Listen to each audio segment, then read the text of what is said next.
Assalamualaikum warahmatullahi wabarakatuh. Bagaimana kabarnya anak semuanya? Semoga kalian senantiasa dalam keadaan sehat walafiat. Pada hari ini saya akan melanjutkan materi tentang hakikat demokrasi dengan subtema yang pertama adalah ciri-ciri dan prinsip demokrasi dan yang kedua tingkat persamaan dalam masyarakat. Namun sebelum kita melanjutkan ke dalam materi, akan terlebih dahulu saya akan menjelaskan tentang tujuan pembelajaran.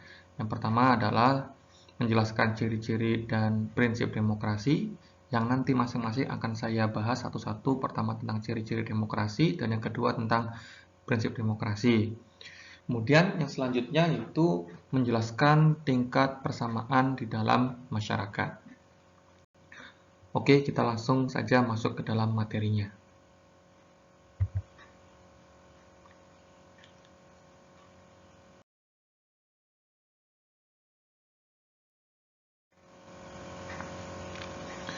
Yang pertama adalah ciri-ciri demokrasi.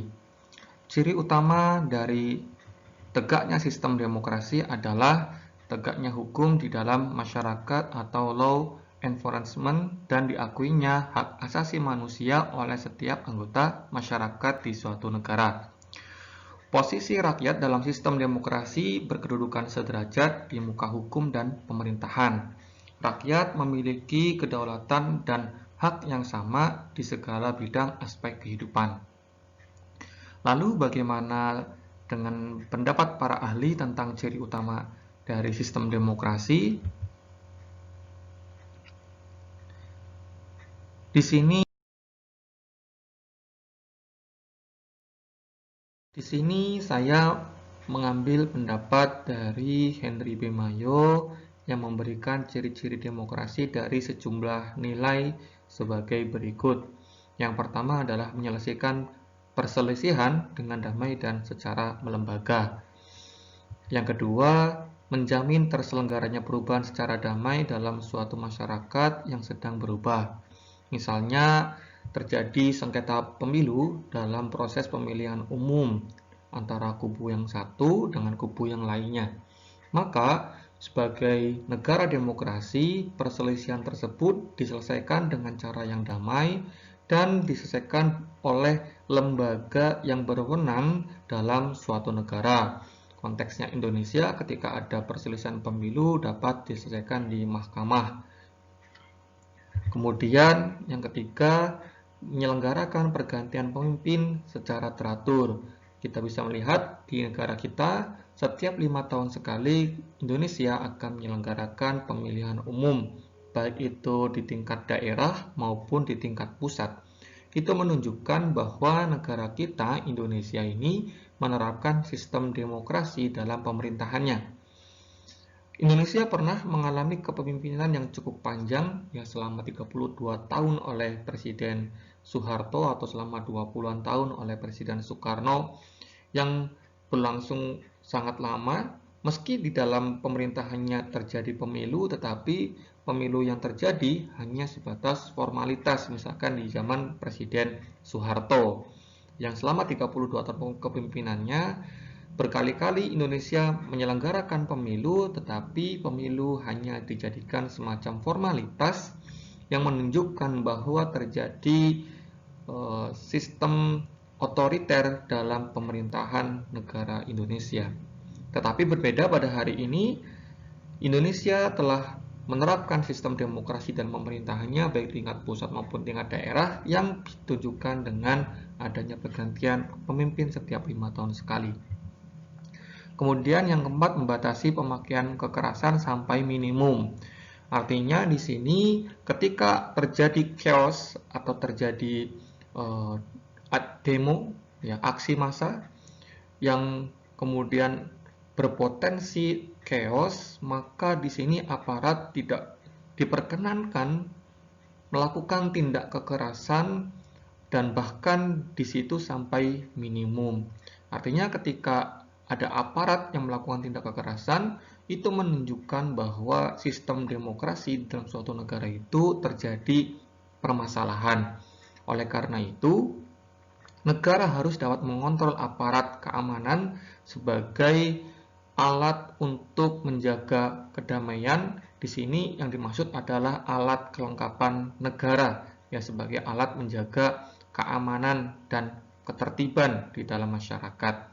Sekalipun demikian, aparat tidak boleh menggunakan kekerasan karena akan mencederai sistem demokrasi di suatu negara. Yang kelima, mengakui serta menganggap wajar adanya keanekaragaman. Indonesia adalah negara yang sangat majemuk, dari Sabang sampai Merauke, ada ribuan bahasa, ada bermacam-macam suku bangsa, dan di situ kita harus mengakui kewajaran tentang keanekaragaman budaya, keanekaragaman suku bangsa, bahasa, dan disinilah letak di mana demokrasi akan berjalan.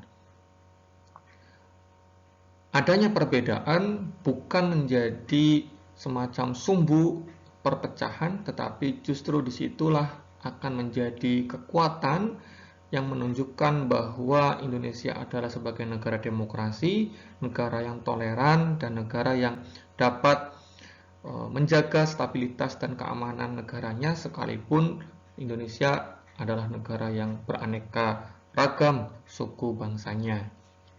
Kita bisa melihat, ya, negara-negara Eropa, sekalipun mereka bersama-sama bangsa Eropa, mereka berusaha mendirikan Uni Eropa, tetapi terjadi friksi di dalamnya sehingga beberapa negara ada yang keluar, misalkan seperti Inggris, ya, yang keluar dari Uni Eropa karena perbedaan pandangan berkaitan dengan ekonomi.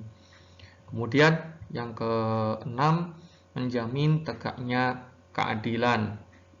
Dalam hal ini siapapun orangnya, ya, baik itu dia seorang pejabat pemerintahan maupun rakyat biasa, memiliki kedudukan yang sama di muka hukum dan pemerintahan, sebagaimana yang tadi sudah saya jelaskan di depan berkaitan dengan ciri utama dari sistem demokrasi, yaitu tegaknya hukum di dalam masyarakat dan diakuinya hak asasi manusia. Selanjutnya adalah prinsip-prinsip demokrasi. Menurut Melvin, terdapat 11 prinsip-prinsip dasar yang harus ada dalam suatu negara demokrasi. Yang pertama adalah konstitusionalisme. Pemerintahan harus didasarkan pada konstitusi yang berlaku di dalam suatu negara. Contohnya Indonesia, yaitu memiliki Undang-Undang Dasar Negara Republik Indonesia tahun 1945. Pembentukan hukum, pembuatan dan perubahan undang-undang dilakukan menggunakan metode tertentu yang caranya telah disepakati. Sebagaimana di dalam konstitusi negara kita, terdapat aturan-aturan yang mengatur bagaimana tata cara perubahan konstitusi, bagaimana tata cara penerapan hukum yang ada di negara kita. Kemudian yang kedua yaitu democratic election atau pemilihan yang demokratis. Sebuah pemerintahan tidak dapat dianggap demokratis kecuali para pejabat yang memimpin suatu negara dipilih secara bebas oleh rakyat melalui sistem pemilihan umum dengan cara yang dianggap terbuka dan adil.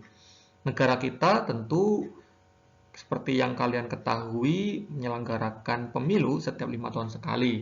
Seperti tahun ini, negara kita akan mengadakan pemilu serentak untuk memilih kepala daerah. Itu menunjukkan bahwa negara kita telah menerapkan sistem atau prinsip demokrasi. Kemudian state and local government atau negara dan pemerintahan daerah. Pemerintah harus dekat dengan rakyat. Adanya pemerintahan daerah membuat rakyat dapat melihat lebih dekat para pejabat yang mereka pilih. Indonesia adalah salah satu negara yang menerapkan sistem state and local government, di mana selain ada pemerintahan pusat, juga Indonesia memiliki pemerintahan daerah atau sering dikenal dengan desentralisasi. Kemudian yang keempat adalah creation of law atau pembuatan hukum. Hukum dibuat harus mempertimbangkan masukan dari masyarakat, baik secara langsung maupun tidak langsung. Konteksnya negara Indonesia menggunakan sistem perwakilan, dan dalam hal ini ketika wakil-wakil rakyat telah menjalankan tugasnya namun tidak sesuai dengan kehendak rakyat, maka mereka sebagai wakil rakyat harus mendengarkan rakyat dalam proses pembuatan hukum. Misalkan pada hari ini kita sedang diramaikan dengan Omnibus Law ya, yang kemudian ramai terjadi demonstrasi di mana-mana. Itu menunjukkan bahwa negara kita telah menerapkan sistem demokrasi meskipun mungkin terdapat kekurangan di sana-sini. Disinilah kemudian letak bagaimana prinsip-prinsip dasar demokrasi dalam suatu negara itu harus diterapkan, yaitu berkaitan dengan creation of law, di mana para pejabat pemerintah, dalam hal ini adalah DPR atau mungkin presiden, harus mendengarkan kehendak rakyat berkaitan dengan pembuatan hukum. Kemudian an independent judiciary atau peradilan dan independen. Pengadilan memiliki pengaruh yang kuat dalam sistem demokrasi. Pengadilan merupakan tempat di mana hukum ditafsirkan dan ditegakkan. Di sanalah para pelanggar-pelanggar hukum diadili dan sengketa-sengketa kemudian juga diselesaikan. Sehingga dalam proses penyelesaian permasalahan tidak dilakukan secara individu atau secara brutal, tetapi kemudian dapat diselesaikan dengan damai dan adil, dan tentu saja dilaksanakan secara independen oleh lembaga kehakiman. Kemudian ada powers of the presidency atau kekuasaan presiden. Masyarakat membutuhkan sosok pemimpin yang utama yang dianggap mampu melaksanakan tanggung jawab pemerintah. Pemilihan presiden merupakan hal yang sangat penting karena sistem demokrasi itu sendiri bergantung pada bagaimana cara presiden menjalankan kewenangannya. Kemudian yang 7 ada rule of a free media atau media yang bebas. Media merupakan cerminan kebebasan berekspresi masyarakat. Indonesia adalah satu negara yang menerapkan kebebasan media, di mana banyak sekali media-media massa yang menjamur di Indonesia ya, mulai dari media televisi, media online, dan media-media lainnya yang ada di Indonesia. Kemudian yang ke-8 adalah role of interest group atau peran kelompok kepentingan. Sebelum abad ke-20, dialog langsung antara rakyat dan wakilnya di pemerintahan dalam pembuatan hukum masih dapat dilakukan. Seiring dengan kompleksitas masyarakat yang senantiasa bertumbuh, maka saat ini dan peran pemerintahan kemudian disederhanakan oleh adanya peran dari kelompok kepentingan. Oleh karena itu, untuk menyuarakan aspirasinya, rakyat dapat membentuk kelompok lobby, yaitu kelompok advokat kepentingan publik dan swasta atau organisasi non-pemerintahan, dalam hal ini adalah LSM. Kemudian yang ke-9 ada public right to know atau hak publik untuk tahu. Dalam sistem demokrasi, pemerintah dituntut untuk transparan dalam penyelenggaraan pemerintahan. Berbagai pertimbangan dan keputusan kebijakan harus terbuka untuk publik. Transparansi ini juga berkaitan dengan prinsip akuntabilitas aktivitas pemerintahan. Yang ke-10 ada protecting monetary right atau melindungi hak-hak minoritas. Istilah minoritas bukan berarti orang-orang yang tidak memilih partai pemenang pemilu, melainkan mereka yang berbeda baik secara fisik maupun sosial dari kebanyakan orang. Seperti misalkan perbedaan ras, perbedaan agama, atau perbedaan etnis. Dalam sistem demokrasi, semua rakyat, baik itu yang minoritas maupun yang mayoritas, memiliki kedudukan yang sama di muka hukum dan pemerintahan.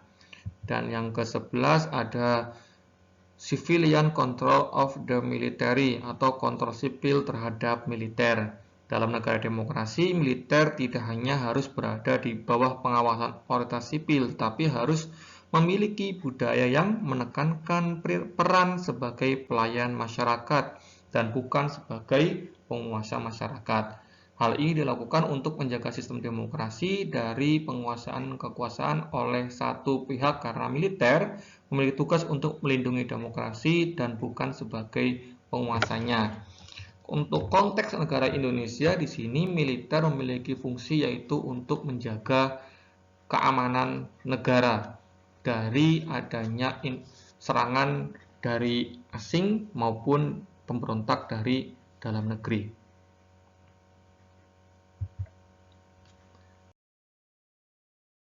Materi selanjutnya adalah berkaitan dengan tingkat persamaan dalam pemerintahan.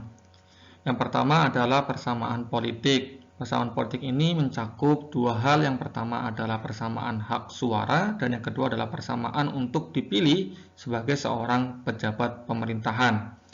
Berkaitan dengan persamaan hak suara menuntut beberapa hal sebagai berikut. Yang pertama adalah setiap individu harus mempunyai akses yang mudah dan pantas ke tempat pemilihan. Yang kedua, setiap orang harus bebas menentukan pilihan sesuai dengan keinginannya. Dan yang ketiga, setiap suara harus diberi nilai yang sama ketika diadakan perhitungan, baik dia seorang rakyat biasa maupun dia seorang pejabat, baik dia orang yang miskin maupun dia adalah orang yang kaya, semuanya memiliki suara yang sama. Yang kedua, persamaan di muka hukum. Adanya perlakuan dengan cara yang sama oleh sistem hukum resmi yang berlaku. Sebagaimana yang tadi saya jelaskan di depan, salah satu ciri utama dari ditegakkannya sistem demokrasi adalah ditegakkannya hukum dan hak asasi manusia di dalam masyarakat.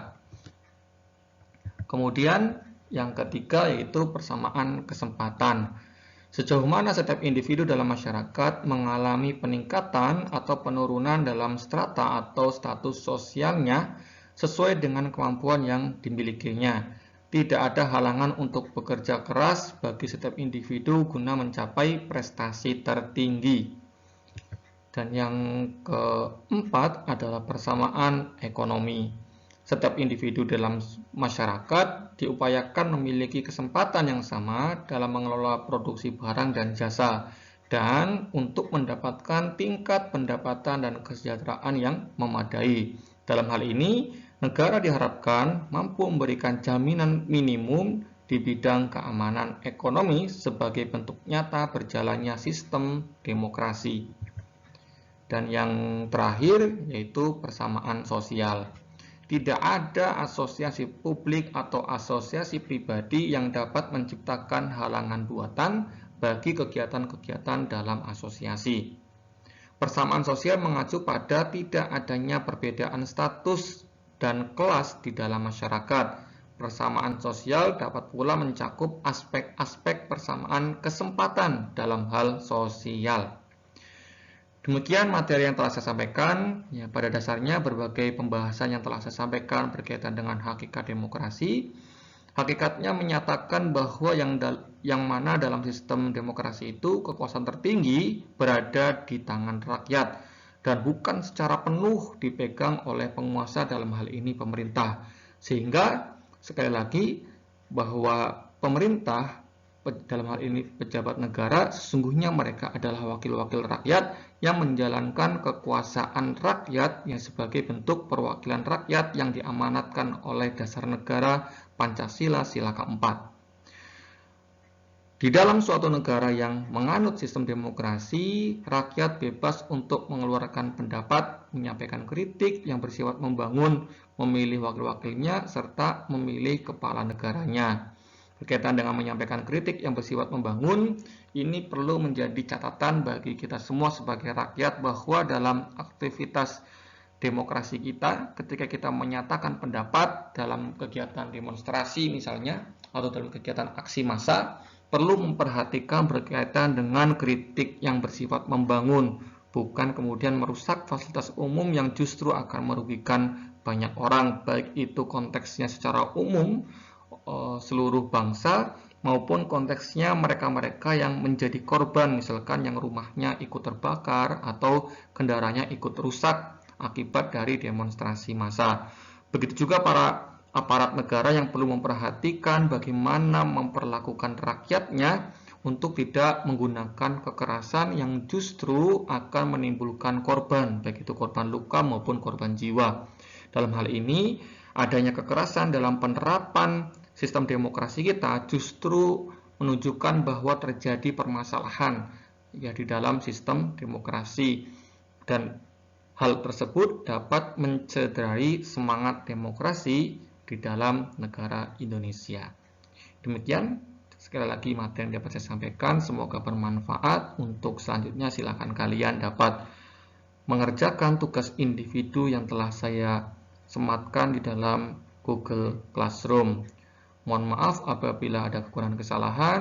Wassalamualaikum warahmatullahi wabarakatuh.